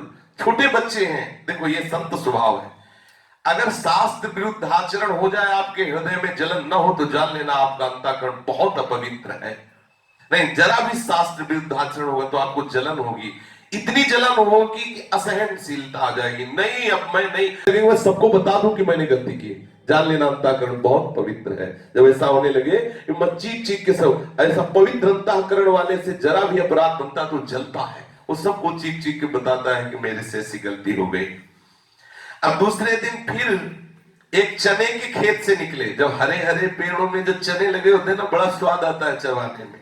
वो गांव में खेत, तो जब देखा चक्रधर जी ने, तो मन ने कहा कि हाँ, चने उखाड़े जाए। फिर पूछा है क्या तुम्हारी चीज है जो उखाड़ी जाए? मन ने जवाब दिया नहीं। फिर अंदर से प्रश्न हुआ, जिसकी ये वस्तु है क्या उससे पूछ करके लिया? मन ने कहा नहीं। मन ने पुनः कहा कि जिसकी वस्तु उसके बिना पूछे उसकी वस्तु ले लेना, एक ऐसी क्रिया हो रही है, ये काम किस रूप में गिना जाए? ये सब क्या मेरे से हो? कभी गन्ना तोड़ लेना, कभी किसी के खेत से चना ले लेना। बहुत हृदय में पश्चाताप हुआ और उसी समय नियम लिया कि जीवन में मैं किसी की वस्तु नहीं लूंगा। अगर कभी ऐसा अवसर आया तो पूछूंगा, बिना पूछे मैं किसी भी तरह से किसी की वस्तु नहीं लूंगा। बाल्यावस्था में ही बाबा ने ऐसा नियम लिया। साल 1920 ईस्वी की बात है कि चक्रधर की आयु 7 वर्ष की। पाठशाला पढ़ने जाया करते थे। पाठशाला में एक पीरियड ड्रिल, शारीरिक व्यायाम का हुआ करता था। ड्रिल हाँ, शारीरिक व्यायाम का हुआ करता था। इस पीरियड में पाठशाला के विद्यार्थी एक पंक्ति में खड़े करवाए जाते थे। पंक्तिबद्ध विद्यार्थियों से मार्च करवाया जाता था। बहुत बड़ी बड़ी आयु के विद्यार्थी पंक्ति में खड़े होते। ऊंचाई की दृष्टि से चक्रधर लगभग सबसे छोटे थे और प्रायः पंक्ति के अंतिम छोर पर उनको खड़ा होना पड़ता था। उस समय धोती, अब पंडित के घर में तो धोती ढीली ढाली रहती। मार्च करते समय धोती छूटती तो बार बार संभालते, बार बार बांधते। ड्रिल मास्टर्स प्रायः कहा करते थे, अरे पंडित ठीक से धोती संभाल ले। तो बाबा बच्चे ही थे, वो ज्यादा समय धोती संभालने में ही लगता। ड्रिल मास्टर साहब के कहने पर वो कुछ तो अपनी धोती संभालते थे और कुछ अपने हाथ से धोती पकड़े पकड़े ड्रिल किया करते थे। एक बार पाठशाला में खेल प्रतियोगिता हुई। ऊंची कूद, लंबी कूद, दौड़, ये आदि लॉन्ग जंप और हाई जंप ऐसा अनेक प्रतियोगिताओं में चक्रधर ने अपना नाम लिखवाया, परंतु प्रत्येक बार हार गए क्योंकि छोटे थे और सब बड़े बड़े विद्यार्थी थे, बड़ी आयु के विद्यार्थी थे, जिनकी शरीर की ऊंचाई और शरीर की शक्ति थी चक्रधर से बहुत अधिक। वो विद्यार्थी में सफल हुए और उन विद्यार्थियों को मेडल मिला, तमगा नीले फीते में वैसे लगा। अब ये छोटे बालक थे, इनके मन में आई कि अगर हमारे भी तमगा लगता तो अच्छा है। अब हमारे शरीर तो है नहीं कि हम उतनी दौड़ भाग कर सके। हम भगवान से प्रार्थना करते हैं। ये देखो संतों के जीवन में शुरू से होता है, हम भगवान से प्रार्थना करते हैं। भगवान चाहे तो क्या नहीं कर सकते? क्या एक तमगा भगवान हमको नहीं दिला सकते? और वैसे महापुरुष बने कि पूरा विश्व इनके चरणों में झुका। ये तमगा तभी मिल सकता है जब प्रतियोगिता में सफल हो, लेकिन मैं प्रतियोगिता में तो सफल हो नहीं सकता। बाल्यावस्था से ही चक्रधर की भगवान शंकर में बड़ी आस्था थी और गांवों में 10 मंदिर होते हैं। 2-4 घरों के बीच में एक छोटा शंकर जी का मंदिर ऐसे गांव में, एक कुआं एक मंदिर ऐसे होता है। खास करके जो ब्राह्मण आदि है उनके तो मोहल्ले में होते ही हैं ऐसे। और बाबा के तो घर के सामने ही शिव मंदिर था और निजी घर का शिव मंदिर था। ये भगवान शंकर की प्रार्थना की कि आप आशुतोष हैं, आप कृपा करें मुझे तमगा मिले। बच्चे ही थे, ऐसी भावना की। भगवान शिव मेरी विनती सुने, मेरी मनोकामना पूर्ण करे। तो विनती करते करते उनके मन में एक आवाज उठी, तुम गीत सुनाओ, तुम गीत सुनाओ। ऐसा चक्रधर को भगवान शिव की मानो प्रेरणा हुई हो। उन्हें ये बात जच गई कि अंदर से भगवान शिव कहे तुम गीत सुनाओ। वो अपनी बड़ी भाभी जी के पास गए और कहने लगे, भाभी भाभी तो मुझे गीत सिखा दो। भाभी जी ने कहा गीत तो स्त्रियां गाती हैं, तुझे गीत से क्या मिलेगा, तू गीत सीख कर क्या करेगा। उन्होंने कहा ये सब बातें तुम मत पूछो, केवल मुझे एक गीत सिखा दो। चक्रधर के आग्रह को देखकर उनकी बड़ी भाभी ने उस स्त्री धर्म शिक्षा पत्रिका में 2 गीत उनको याद करा दिए। भाभी जी स्त्री धर्म शिक्षा नामक पत्रिका मंगवाया करती थी। भाभी जी ने पत्रिका को अंक दे दिया जिसमें 2 गीत थे। उसने इन दोनों गीतों को कंठस्थ कर लिया चक्रधर जी ने। अगले दिन पाठशाला में विद्यार्थियों की सभा होने वाली थी। इसी सभा में प्रतियोगिता में सफल विद्यार्थियों को पारितोषिक मिलने वाला था। चक्रधर ने सोचा कि अब ऊंचाई और दौड़ कूद ये सब हो गया, अब अंदर से भगवान शिव की प्रेरणा हुई कि गीत गाओ, तो इस प्रतियोगिता में गीत गाऊंगा तो उससे मुझे तमगा मिल जाएगा। उस विद्यार्थियों की सभा होगी तो उसमें गीत सुनाऊंगा। वो बहुत पीछे बैठे, उनके मन में गीत सुनाने की भावना बार बार उठ रही थी, पर वो अपनी भावनाओं को व्यक्त करने का साहस नहीं कर पा रहे थे। पाठशाला के प्रधानाचार्य श्री विद्यानंद सिंह जी सभा का संचालन कर रहे थे। वे सेना विभाग से आए हुए व्यक्ति थे। सभा के सामने टेबल पर अंग्रेज सम्राट जॉर्ज पंचम का एक बड़ा चित्र रखा हुआ था। चक्रधर ने खड़े होकर और बड़ा साहस बटोरकर धीरे से कहा कि महाशय, मैं एक गीत सुनाना चाहता हूं, सुना सकता हूं? पीछे से सभा के एकदम आगे बिना किसी के कहे ऐसे अपनी प्रार्थना की कि वो तमगा लेने की बात थी मन में। प्रधानाचार्य और सभा के एकदम सदस्य सब चक्रधर जी की तरफ देखने लगे। प्रधानाचार्य जी और चक्रधर के बीच में काफी दूरी थी। चक्रधर ने जितने धीरे से कहा था उसे देखते हुए उनकी मंद आवाज प्रधानाचार्य तक पहुंचना असंभव था, पर सच्ची बात थी कि भगवान ही उन्हें बल दे। अब बच्चे हैं और अपनी बात रखना चाहते हैं। धरातल में जो भी प्रकृति के होता है वो भागवतिक होता है। धीरे से आवाज बोला, लेकिन पूरी सभा आकर्षित हो गई। प्रधानाचार्य ने सुना, पूछा तुम गीत गाना चाहते हो? चक्रधर ने हाथ जोड़कर कहा जी हाँ, हम गाना चाहते हैं। प्रधानाचार्य ने कहा आगे आ जाओ। चक्रधर जी को आगे बुलाया। जे ही चक्रधर जी आगे आए तभी उन्होंने उसे उठाकर उसे टेबल पर खड़ा कर दिया। प्रधानाचार्य जी ने चक्रधर जी को, जिस पर सम्राट जॉर्ज का जो पंचम का था उसका चित्र था, वहां चक्रधर एक छोटी कद के विद्यार्थी थे। सभा को अच्छी तरह दिखाई दे इसलिए टेबल पे खड़े कर दिया। खड़ा किया। टेबल पर खड़े चक्रधर जी से कहा कि हाँ सुनाओ। उन्होंने एक अपनी भावी से पद याद किया था, सुध लीजिए प्रभु क्यों बिसारा हमें, सुध लीजिए प्रभु क्यों बिसारा हमें। यही था उस गीत की प्रथम पंक्ति, यही थी जो चक्रधर जी ने गाया। पूरा पद यहां नहीं। चक्रधर ने ऐसे भाव से गाया, ऐसे डूब के गाया, मानो लग रहा था कि चक्रधर नहीं गा रहे, शायद है कि चक्रधर ही गा रहे हो। पूरा वातावरण आनंद से मगन हो रहा है। छोटा सा बालक सुध लीजिए प्रभु क्यों बिसारा हमें, ऐसे गान कर रहे। चक्रधर के कंठ से मानो भगवान गा रहे हो। सारा वातावरण आनंदित और सब चक्रधर से आकर्षित हो रहे। सारे विद्यार्थी, सारे अध्यापक, सबके हृदय में चक्रधर के प्रति एक विशेष आकर्षण। गीत सुनकर प्रधानाचार्य की आंखों में आंसू भर आए, क्योंकि गीत ही ऐसे था, सुध लीजिए प्रभु क्यों बिसारा हमें। गीत के समाप्त होने पर खड़े हो गए और चक्रधर जी को हृदय से लगाया और घोषणा कर दी कि पारितोषिक वितरण का कार्यक्रम आरंभ होने के पहले ही मैं सबसे पहला पुरस्कार, जो ऊंचाई कूदाई सबका सबसे पहला पुरस्कार मैं इस बालक को प्रदान करता हूं। प्रधानाचार्य जी ने ये देखो भगवान की प्रार्थना की थी कि मेरे भी तमगा लगे, तो भगवान ने ऐसा घोषणा कर दी। एक बड़ा सुंदर तमगा जो नीले फीते पे बंधा और स्वर्ण का पानी फिरा हुआ, वो कमीज में लटकते हुए ऐसे ऐसे लगा दिया। देखा चक्रधर जी बहुत प्रसन्न हुए।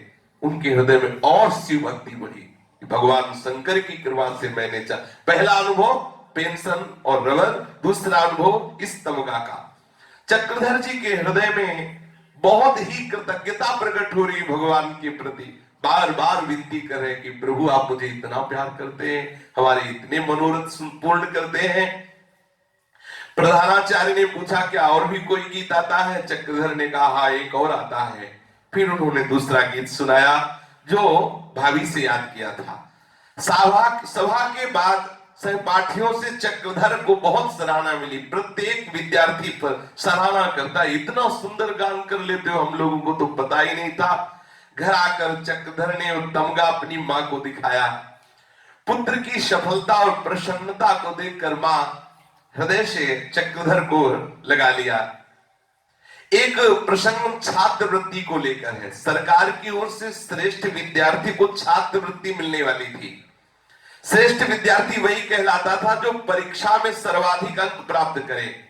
चक्रधर छात्रवृत्ति पाना चाहते थे, पर उनके लिए समस्या थी कि गणित में वो किसी प्रकार से भी पास नहीं हो सकते थे। गणित ज्यादा काम नहीं करती थी, गणित पर अत्यधिक कमजोर थे।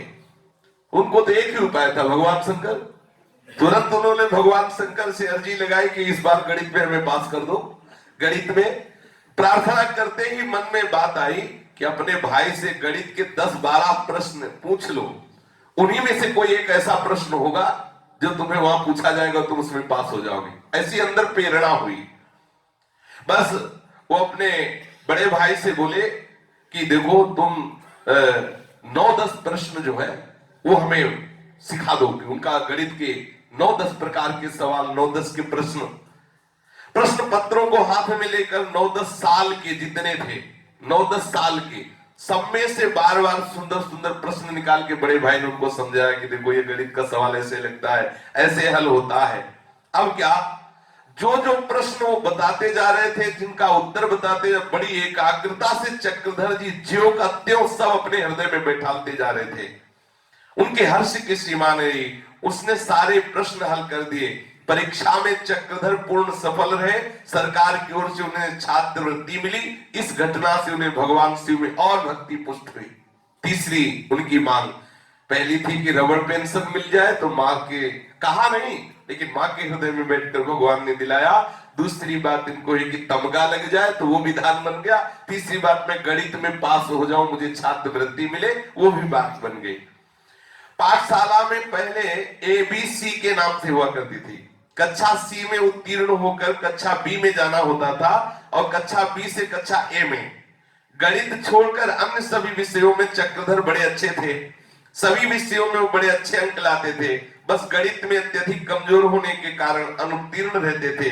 भले गणित में अनुत्तीर्ण होते, पर अन्य विषयों में अच्छे अंकों से उत्तीर्ण होने के कारण पाठशाला के प्रधानाध्यापक चक्रधर जी को प्रोन्नति देकर अगली कक्षा में चढ़ा देते।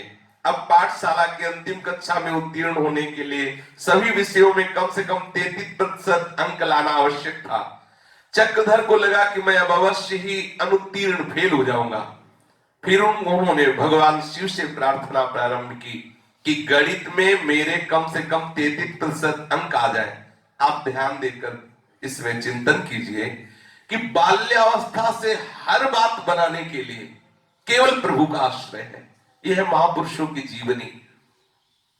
भगवान शिव से प्रार्थना की कि मुझे पास होने के लिए कम से कम 33% अंक अवश्य आ जाए। ऐसा होता है, जो स्कूल में एक मास्टर थे, उनमें जरा सी गलती हो जाए तो बहुत मारते थे, बांस की छड़ी होती थी। तो जिस दिन होता कि आज वो मास्टर सुनेंगे, तो उस दिन होता था कि हनुमान जी तुम्हें 5 रुपया का प्रसाद पिटाई। ऐसा अगर पिटाई से बच जाते थे तो बस पक्का विश्वास हो जाता था कि हनुमान, ऐसा बच्चापन में होता है कि ऐसा वो अपने ठाकुर मना लिए जाते हैं। तो उन्होंने प्रार्थना की कि 33% अंक अवश्य आ जाए। भगवान शिव की कृपा से उनकी बात बन गई। परीक्षा में गणित के अंदर 33% अंक मिले। चक्रधर जी उत्तीर्ण हुए। इससे भगवान शिव पर और विश्वास बढ़ा। सबसे ज्यादा भगवान शिव के प्रति समर्पण का भाव तब बढ़ा।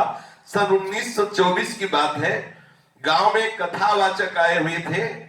कथा के प्रवाह में वो कह रहे थे, सादर शिव कहूं शीस चढ़ाए, एक एक के कोटि न पाए। जो रावण भगवान भगवान शिव की आराधना में अपनी गर्दन काट के रखता था। बड़ा विचित्र सेवक था भगवान शिव का, गर्दन काट के भगवान शिव के लिए रखता था। ये बड़े भाव से सुन रहे थे चक्रधर जी कि शिव को प्रसन्न करने के लिए रावण ने अपनी गर्दन काट काट करके भगवान शंकर को चढ़ाया। शिव उपासना की बात सुनकर जम गई कि भगवान को प्रसन्न करने के लिए बहुत सुंदर उपाय है, कितनी विचित्र मति है। शिव अर्चना की बड़ी प्रेरणा मिली और उन्होंने विचार किया कि रावण तो अपनी गर्दन काटकर भगवान शिव के ऊपर चढ़ा दिया, पर मेरे में तो इतनी सामर्थ्य नहीं कि मैं गर्दन काट के चढ़ा पाऊं। अगर काटू भी तो चढ़ा नहीं पाऊंगा, क्योंकि गर्दन काट के अपनी चढ़ाना कोई वो आम थोड़ी तोड़ के चढ़ाना है, चाकू रखते ही बेहोश हो जाओगे। वो तो रावण भगवत पार्षद है, कोई साधारण थोड़ी है, जय विजय ही तो है। यहाँ अगर कहा भी जाए कि गर्दन काट के सिर में चढ़ा दी जाए तो चढ़ाने वाला दूसरा ही हो तो भले चढ़ जाए, तो यहाँ चाकू रखते ही काम हो जाएगा, अपने आप लुढ़क जाओगे। बोले तो बात बनेगी नहीं। चक्रधर अर्थात राधा बाबा ने विचार किया कि मस्तक चढ़ाने वाली बात तो हम कर नहीं सकते, लेकिन खून तो चढ़ा सकते हैं। भगवान शंकर में खून तो चढ़ा सकते हैं। खून चढ़ाने वाली बात उनको जम गई। सोचने लगे कि प्रतिदिन एक बूंद खून रोज शंकर भगवान को चढ़ाऊंगा। घर के ही आंगन में एक शिवलिंग प्रतिष्ठित था। इस शिवलिंग पर रक्त बिंदु चढ़ाने के लिए चक्रधर अपने गांव के एक राजा साहब थे, उनके घर में गए और उनके यहां मांगा कि हमें वो पेंसिल बनानी। पेंसिल होती था ना, उसको ऐसे छीलने के लिए ब्लेड की जरूरत होती, एक ब्लेड दे दो। ऐसे तो ब्लेड कोई देता, बहुत प्रवीण बुद्धि के थे। वहां से ब्लेड मांग के लाए और रोज अपनी अंगुली को ऐसे चीरते और भगवान शंकर के ऊपर, देखो ये देखो समर्पण का भाव है। भगवान शंकर को खून खच्चर थोड़ी चाहिए, वो तो एक चुल्लू जल में प्रसन्न। ऐसा भी देवता भी कोई नहीं त्रिभुवन में, कोई भी जो ना पाता हो वो शंकर जी को चढ़ा दो, उतने प्रसन्न हो गए। धतूर का फल कोई पाता है? आज तक कोई देवता नहीं हुआ जो धतूर का फल खाए। अकौड़ा का फूल किसी में चढ़ता? किसी में। आक का फूल, धतूर का फल, ऐसे ही वहां चिता की राख, बड़े विचित्र देवता है। नया ब्लड रोज अंगुली से ऐसे काट के एक बूंद डालते भगवान शंकर के ऊपर। दूसरे दिन नियम के अनुसार चक्रधर के बड़े भाई रोज भगवान शिव को, घर के ही ठाकुर थे, घर में ही मंदिर था, तो देखा कि खून का धब्बा लगा हुआ है। फिर खूब रगड़ करके धोया, सोचा कैसे खून आ गया। रक्त बिंदु का निश्चय होते ही उनके मन में बड़ी खिन्नता आई कि खून कैसे आ गया और हमारे घर का मंदिर है, यहां मतलब कैसा। उनका मन अनेक प्रकार के अशुभ भावों से भर गया। इस रक्त बिंदु को वे अशुभ का सूचक मानने लगे। एक तो ब्राह्मण परिवार, दूसरी वैष्णव निष्ठा, तीसरी पुरोहिती वृत्ति अर्थात पूरे शास्त्र संयम से चलने वाला परिवार, परम सात्विक। फिर ये असात्विकता की घर में शंकर जी के ऊपर खून की बूंदे, बड़ा भय वाला। ये किसकी करतूत हो सकती है? कौन ऐसा है जो भगवान शिव के मस्तक पर ही खून चढ़ा रहा है? बड़े भाई ने उस लाल खून के धब्बे को अच्छे से धोया, भगवान शिव से प्रार्थना की कि पता नहीं क्या गलती हो रही है, ऐसा क्यों हो रहा है। अगले दिन फिर चक्रधर जी ने चुपचाप भगवान शिव के मस्तक पर अंगुली काटकर ऐसे खून चढ़ाया। अब तो शिव भक्त रावण के को आदर्श मानकर इनकी उपासना शुरू थी। अब बोले निश्चय अनुसार कार्य करो। बड़े प्रसन्न होते कि हमको भी भगवान शंकर मिलेंगे और प्रसन्न होंगे, क्योंकि रावण ने गर्दन चढ़ाई थी तो भगवान प्रसन्न हुए थे। अगले दिन फिर उनके बड़े भाई गए तो देखा फिर कई बूंदे खून की पड़ी हुई। बहुत हृदय में उनको दुख हुआ। अब उनका हृदय में लगता कि आखिरकार हो क्या रहा है, ये कैसे, कौन सी घटना घट रही है। बड़े भाई बड़े दुखित मन से उस रक्त बिंदु को पुनः स्वच्छ किया, भगवान शिव से फिर क्षमा याचना की। तीसरे दिन भी यही बात। अब बड़े भाई को इतना दुख हुआ कि वो झुलाए शुद्ध वाणी में घर के लोगों के सामने खिन्नता प्रकट करते हुए कहने लगे कि कोई बड़ा अनिष्ट होने वाला है। रोज भगवान शंकर पर खून की बूंदे, हम लोग सब वैष्णव हैं, ये कैसी अपवित्रता, भगवान शिव के ऊपर खून की बूंदे कहां से आती हैं। बड़े भाई किसी काम से राजा साहब के घर गए और वहां भी चर्चा करने लगे, पता नहीं क्या अनिष्ट होने वाला है कि हमारे घर के ठाकुर जो शंकर जी, उनके ऊपर रोज खून की बूंदें मिलती है। वहां पर एक बैठा हुआ व्यक्ति था, उसने कहा चक्रधर एक नया ब्लेड यहां से ले गए थे पेंसिल बनाने के लिए, जानकारी करो कहीं ऐसा। ब्लेड देने की बात आते ही बड़े भाई ने कहा आज से 3-4 दिन पहले ही ये खून की बूंदे सूर्य बोले उसी दिन तो ले गया था ब्लेड चक्रधर के लिए। अब बात पकड़ में आ गई। घर आकर बड़े भाई ने चक्रधर से पूछा तुम राजा साहब के घर से ब्लेड ले आए थे क्या? उनके द्वारा हाँ कहे जाने पर बड़े भाई उनकी अंगुलियों को देखने लगे तो सब अंगुलियां चिरी हुई थी, ऐसे चीर। आप सोचो निष्ठा, इसमें निष्ठा की बात है ना। बच्चे हैं अभी लेकिन कितनी भागवतिक ने मुझे भगवान के दर्शन हो कैसे बोले ऐसे हो सकते हैं। बड़े भाई का अनुमान सही निकला, फटकारते हुए धमकाने लगे चक्रधर को। बालक तो थे ही, डांट फटकार से बहुत भयभीत हुए। बड़े भाई तीव्र स्वर में डांट रहे हैं, वहां मां आ गई। अरे मां ने कहा क्यों डांटते हो, बच्चा है खिलवाड़ में ऐसा कर दिया। बड़े भाई माता को बहुत मानते थे, मां के ऐसा कहते ही वो फिर चक्रधर की पिटाई नहीं की, डांटने की, चुप हो गए। चक्रधर के मन में तो शिव भक्ति बहुत उमड़ रही थी। उनके मन में खिन्नता हुई कि हमारा अनुष्ठान पूरा नहीं हुआ। अगर रोज खून चढ़ाते रहते तो भगवान शिव के दर्शन हो जाते। अब क्या करें, बात खुल गई, खून तो चढ़ा नहीं सकते। अब भगवान शिव के मस्तक पर रक्त बिंदु तो चढ़ाया नहीं जा सकता, मेरी आराधना खंडित हो गई। चक्रधर ने सुन रखा था कि भगवान शिव को इस स्मशान भूमि की चिता की राख बड़ी, चिता भस्माले पो गरल मसलम दिग्पट धरो। फिर क्या, अब चिता की भस्म चढ़ाई जाए। अब सबसे बड़ी समस्या है कि चिता की भस्म कहां मिले। तो चक्रधर इसी चिंता में घूम रहे थे तो एक दिन देखा कुछ लोग गांव के जा रहे थे, राम नाम सत्य है, राम नाम सत्य है। पूछा कहां जा रहे हैं, बोले मुर्दा है वहां फूका जाएगा पक्का। पीछे चुपचाप जा रहे हैं कि जहां फूका जाएगा वह चिता तो उसकी राख तो मिलेगी, बस चिता की राख शिव जी को अर्पित करके उनको प्रसन्न कर लूंगा। पीछे पीछे चुपचाप चक्रधर जी गए और जहां शव जलाया जाता है वहां का स्थान देखा, यहाँ शव जलाया जाता है, और भागते हुए घर आ गए जिससे कोई ये न जान पाए कि ये कहां गए थे। अब सोचो महापुरुष की जीवनी में देखो, एक बालक है, चेष्टा क्या है, और यहाँ छोटे छोटे बालकों की चेष्टा होती, खेलना कूदना। आने में बड़ी शीघ्रता की, फिर भी देरी हो गई। माँ ने डांटते हुए पूछा देरी कर, वो तुरंत उस बात को घुमाते हुए माँ को फुसला करके दूसरी बात में, वो बातें ही नहीं ऐसा। दूसरे दिन अकेले बड़े प्रसन्न मन से उस स्थान की ओर जा रहे, आज चिता की राख लाएंगे और भगवान शिव पर चढ़ाएंगे। जहां उस शव का दाह हुआ था, चक्रधर का मन बहुत अधिक डरा हुआ था।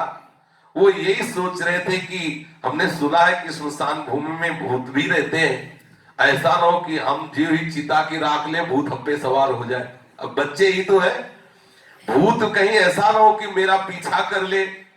अब भगवान शिव को रिझाना है तो चिता की राख लेनी ही है। दोनों बातें रखनी है कि चिता की राख भी लेनी है, इस स्मशान में भूत रहता है, वो भूत हमारे ऊपर चढ़े ना। मैं तो भगवान शिव की उपासना के लिए चिता भस्म लाने जा रहा हूं, तो क्या भगवान शिव मेरी रक्षा नहीं करेंगे भूत से? ऐसा मन में बात आई। भूत के भय से मन बड़ा आतंकित था, पर शिव उपासना करने के लिए प्रबल भावना थी कि चिता की राख चढ़ानी ही चढ़ानी है भगवान शंकर पर। डरते डरते चक्रधर जी चिता की भस्म लेने के लिए स्मशान पहुंचे।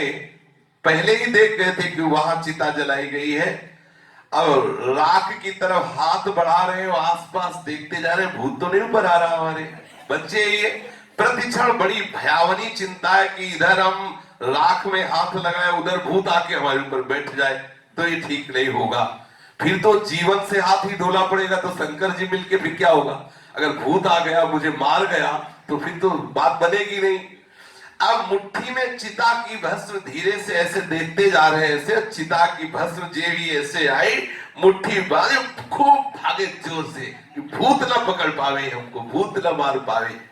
और बस सुन रखा था कि हनुमान जी का नाम लेने से भूत नहीं चढ़ता, तो चिता की राख हाथ में लेके और बस भूत पिशाच निकट नहीं आवे, महावीर जब नाम सुनावे, जय जय जय हनुमान गोसाई कृपा करो गुरुदेव की लाई, जय जय जय हनुमान गोसाई कृपा करो। आंख मूंद के भागे वहां से, निरंतर जय हनुमान जय हनुमान जय हनुमान करते भाग।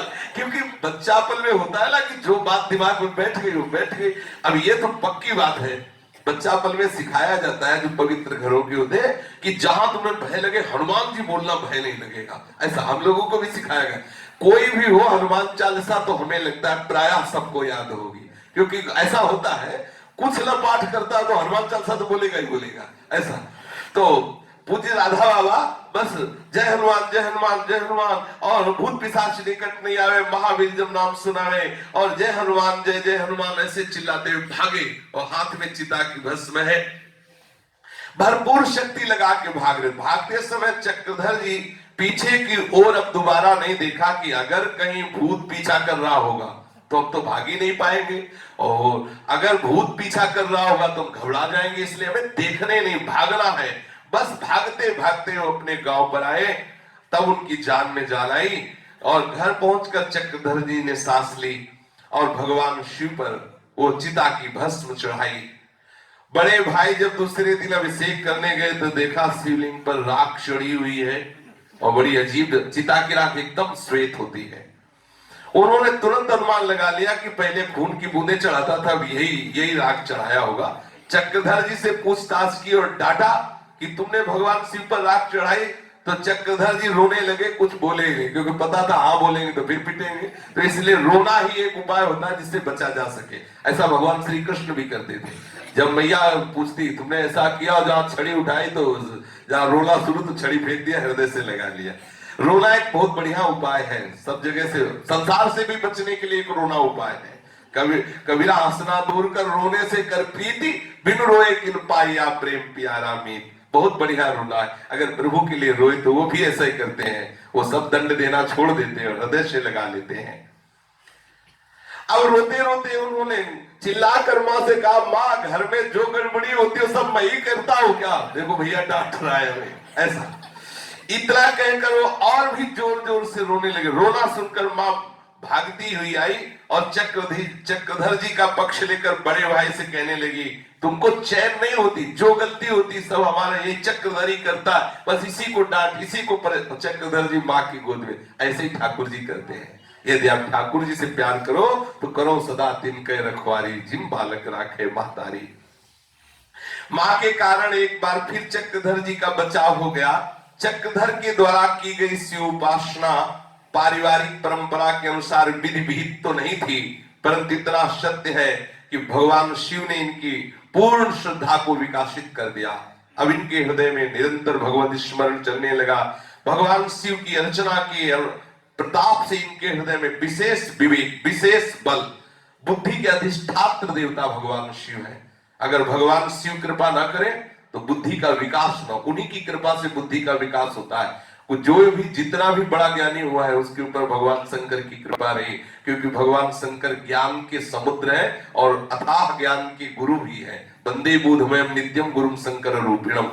बिना भगवान शिव की कृपा के अहम का नाश नहीं होता, बिना अहम नाश से भगवान के चरणों में दैन्य भाव की भक्ति नहीं होती। इसलिए औरव एक गुप्त मत सवै कहां कर जोर, शंकर भजन बिना नर भगति न पावे मोर। शिव द्रोही मम दास कहावा, सो नर मुझ सपने नहीं भावा। परिस्थिति शांत हुई। अवसर पाकर बड़े भाई ने चक्रधर को फिर प्यार पूर्वक समझाया कि देखो अपने लोग वैष्णव हैं, भगवान शिव को ये सब नहीं चाहिए। वो तो इतने करुणामय, प्रणाम मात्र से रिझ जाते हैं, एक चुल्लू जल से रिझ जाते हैं, एक पुष्प से रिझ जाते हैं। तुम स्तुति करो, वंदना करो, प्रणाम करो, जल चढ़ाओ, ये क्या तुम्हारे मन में आ गया? खून चढ़ाते हो, चिता की भस्म चढ़ाते हो। वैष्णव जन है, सात्विक भावना से भगवान शिव की उपासना करो। ऐसा चक्रधर जी को शिक्षा दी। प्यार से दी हुई शिक्षा का प्रभाव पड़ा। जीवन भर उन्होंने अपने इस भाई को याद रखा कि कभी मुझे सात्विकता से विलग कोई पूजा पद्धति स्वीकार नहीं करनी। गांव के जो सनातन धर्मी जन होते हैं उनमें सत्यनारायण कथा की प्रथा है ही। तो मां बहुत प्यार करती थी बाबा से, इसलिए बाबा को एक दिन व्रत रखवाती थी। वैसे तो सत्यनारायण की कथा स्वयं सुनती और व्रत रखती। कभी कभी बाबा को कहती आज पूर्णिमा है, तुझे व्रत रखना है, तुझे ही कथा सुननी है। तो पूरे बाबा बड़े उत्साहित रहते व्रत रखने में। पूर्णिमा का व्रत रहते, पूरे परिवार में खूब उत्साहित होकर के सत्यनारायण भगवान की कथा की जाती। चक्रधर पूर्णिमा को व्रत रखते, सारे दिन उपवास करते, यदि बिना जल पिए काम चल जाता तो ऐसे रह लेते, अगर कहीं विकलता होती तो एक बार मीठा जल अर्थात शरबत पी लेते बच्चापन में ही। संध्या के समय कथा होती, भगवान श्री शालिग्राम जी का विधि पूर्वक पूजन होता, नैवेद्य के रूप में पंचामृत फल आदि श्री ठाकुर जी को अर्पित किया जाता, और उनके आराध्य देव थे सीताराम जी, इसलिए भगवान सीताराम जी की आरती होती। उपवास करने के कारण चक्रधर को अर्चना पूजा ये सब आगे बैठ के करनी होती। उस समय श्री शालिग्राम शिला चक्रधर के लिए शिला नहीं, वो भाव से देखते तो उसमें साक्षात प्रभु दिखाई देते। बाल्यावस्था से ही ऐसी उनको अनुभूति होती। आरती करते समय उनके दिव्य भावों से आपूरित उनका मुखारबिंद दिखाई देता। पूजा के बाद चक्रधर के उपवास का विसर्जन होता। पूर्णिमा का व्रत तथा भगवत अर्चन। उस समय छोटी अवस्था से ही मां ने इनके संस्कार डाल दिए। बचपन में जब कोई मनोनुकूल बात ना हो तो बालक रूठ जाता है, ऐसा स्वभाव था बाबा का भी। जहां कोई मनोनुकूल बात ना होती तो रूठ, और बड़े जिद्दी स्वभाव के, मन के अनुसार काम ना हुआ तो बस रूठ गए और जिद करने लगे। यदि मन में कोई बात ठान ली तो होनी ही है, अब चाहे जैसे हो, ऐसा स्वभाव था।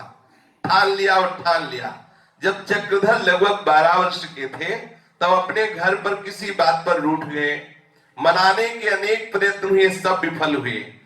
रोज में भोजन भी नहीं किया। भोजन न करने के कारण मां को बड़ा दुख हुआ। उन्होंने भी, मां ने मनाया पर चक्रधर ना माने।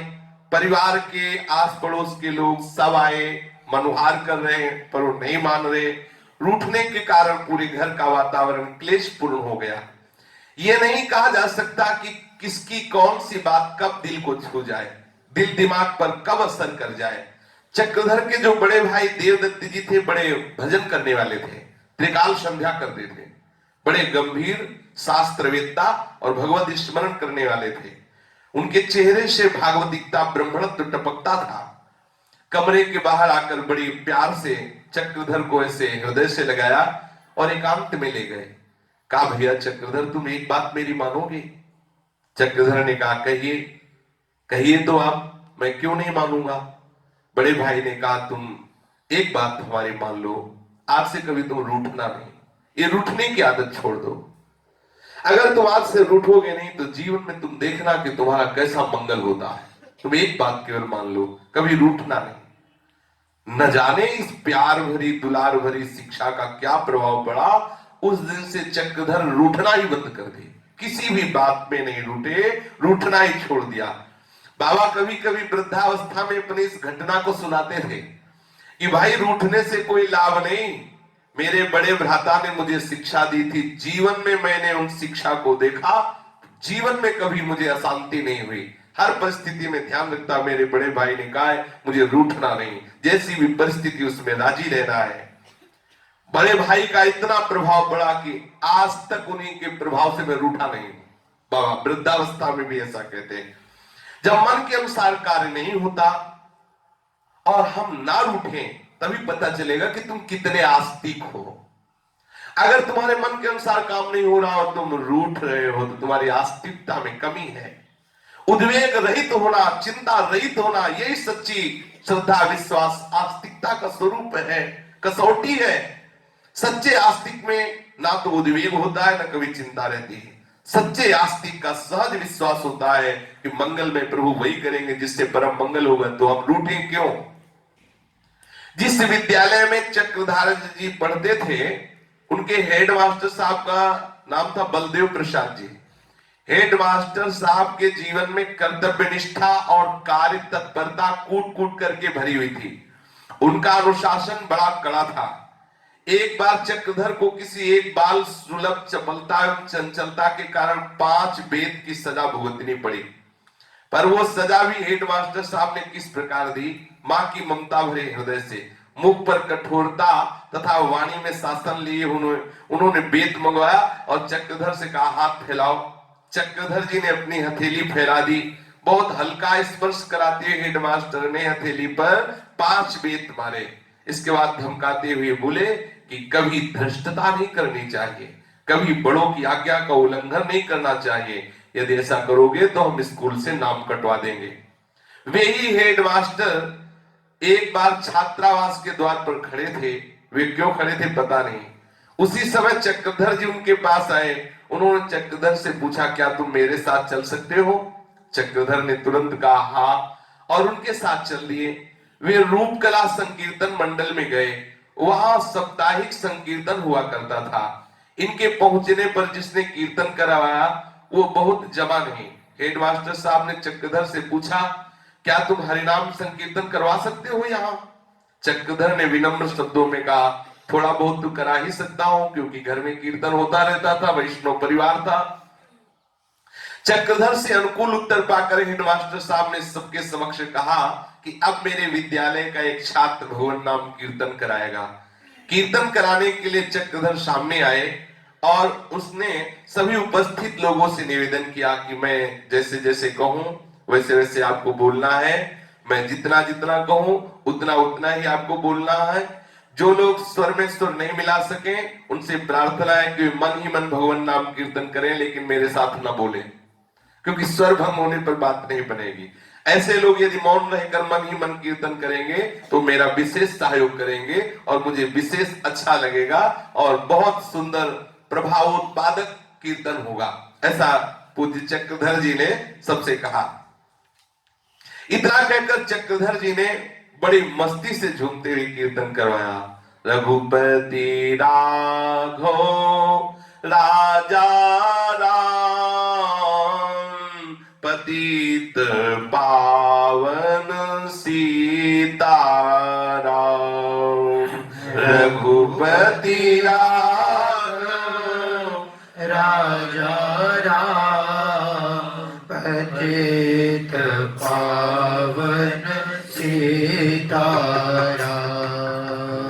रघुपति राघव राजा राम, पतित पावन सीताराम। पूज्य श्री महात्मा गांधी जी का एक प्रसिद्ध कीर्तन है। बड़ी बड़ी जगह अद्भुत अद्भुत चमत्कार भगवान नाम का दिखाया श्री महात्मा गांधी जी ने। ये जो अंग्रेज लोग जानते भी नहीं कि भगवान नाम क्या होता है, उनकी सभा में खुला छाती जाके भारतीय महात्मा ने दिखा दिया। महात्मा गांधी बहुत बड़े भगवान नाम जापक, भगवान निष्ठ महापुरुष, दिखा दिया कि भगवान नाम में कितना चमत्कार होता है। एक कोई ऑफिसर आया था, उसने कहा सीधे गोली मारो। ये कौन है? महात्मा गांधी, जो हमारे मतलब विधान के प्रतिकूल चेष्टा करता है, संविधान बनाता है। डायर दो, क्या नाम था उसका, जनरल डायर जो हुई हो। तो महात्मा गांधी जी ने जब ये बात सुना तो सुबह वो गए उसके ऑफिस में, एक हाथ में गीता, ऐसे वस्त्र डाले हुए, जो उसने सामने से देखा कि बिल्कुल वैसी आकृति जैसे सुन रखा, निर्भय होकर महात्मा गांधी गए और कहा, सुना है कि तुम ऐसा निर्णय करते हो कि महात्मा गांधी को गोली मार दिया जाए, तो हम सोचते हैं आपको प्रयास क्यों करना पड़े, हम आपके ऑफिस में आए हैं, आप हमें गोली मार दीजिए। जे भी महात्मा गांधी को उसके होश उड़ गए। गोली मारने की तो बात जाने तो जैसे यंत्र खड़ा रहे, उसकी सामर्थ्य नहीं थी कुछ बोल सके। महात्मा गांधी ही बोलकर वापस चले, कोई कुछ नहीं, कुछ नहीं। ये भगवान नाम की अपार सामर्थ्य। चक्रधर बाबा ने बड़ा सुंदर कीर्तन 25 मिनट तक ये करवाया। सुंदर भाव में डूबे हुए सभा बंध गया। चक्रधर जी ने देखा कि हेडमास्टर साहब के कपोलों से आंसुओं की धारा बह रही है। हेडमास्टर साहब ये भक्त स्वरूप, चक्रधर को बड़ा आश्चर्य हुआ कि जो 5 बेत मारे थे वही आज रो रहे। कहा तो विद्यालय का वो कठोर इनका दंड विधान, और कहा भगवान नाम में इतनी प्रीति, इतना हृदय कोमल। संकीर्तन के बाद हेडमास्टर ने चक्रधर जी को हृदय से लगाया और चक्रधर जी से पूछा, चक्रधर क्या तुम प्रति सप्ताह थोड़ी देर के लिए कीर्तन में आ सकते हो? चक्रधर जी ने सार्स स्वीकृति प्रदान कर दी। फिर तो प्रति सप्ताह रूपकला संकीर्तन मंडल में हेडमास्टर साहब के साथ चक्रधर जी जाने लगे। इतना ही नहीं, चक्रधर के प्रति हेडमास्टर का संपूर्ण वात्सल्य बढ़, जैसे अपना पुत्र ऐसा प्यार करने लगे पूज्य श्री राधा बाबा के प्रति। क्योंकि जो भगवान नाम जापक है, जो भगवत कृपा पात्र है, जा पर कृपा राम की हुई, ता पर कृपा करे सब कोई। शेष चर्चा आगे। श्री राधा वल्लभ लाल की जय जय श्यामा जय जय श्याम। जय जय श्री वृंदावन धाम। जय जय श्यामा जय जय श्याम। जय जय श्री वृंदावन धाम। मेरी श्यामा मेरो श्याम। मेरी श्यामा मेरो श्याम। मेरी श्यामा मेरो श्याम। मेरी श्याम मेरो श्याम। मेरो श्री वृंदावन धाम।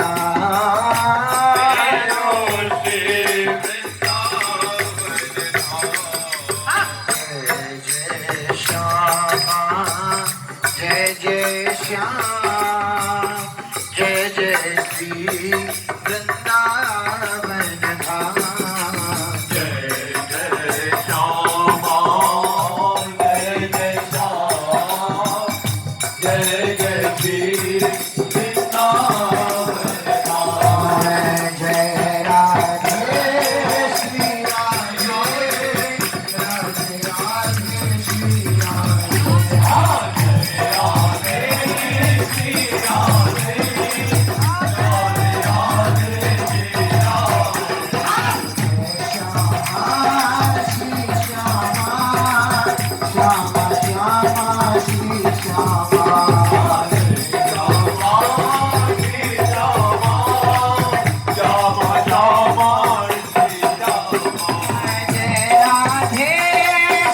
राधे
राधे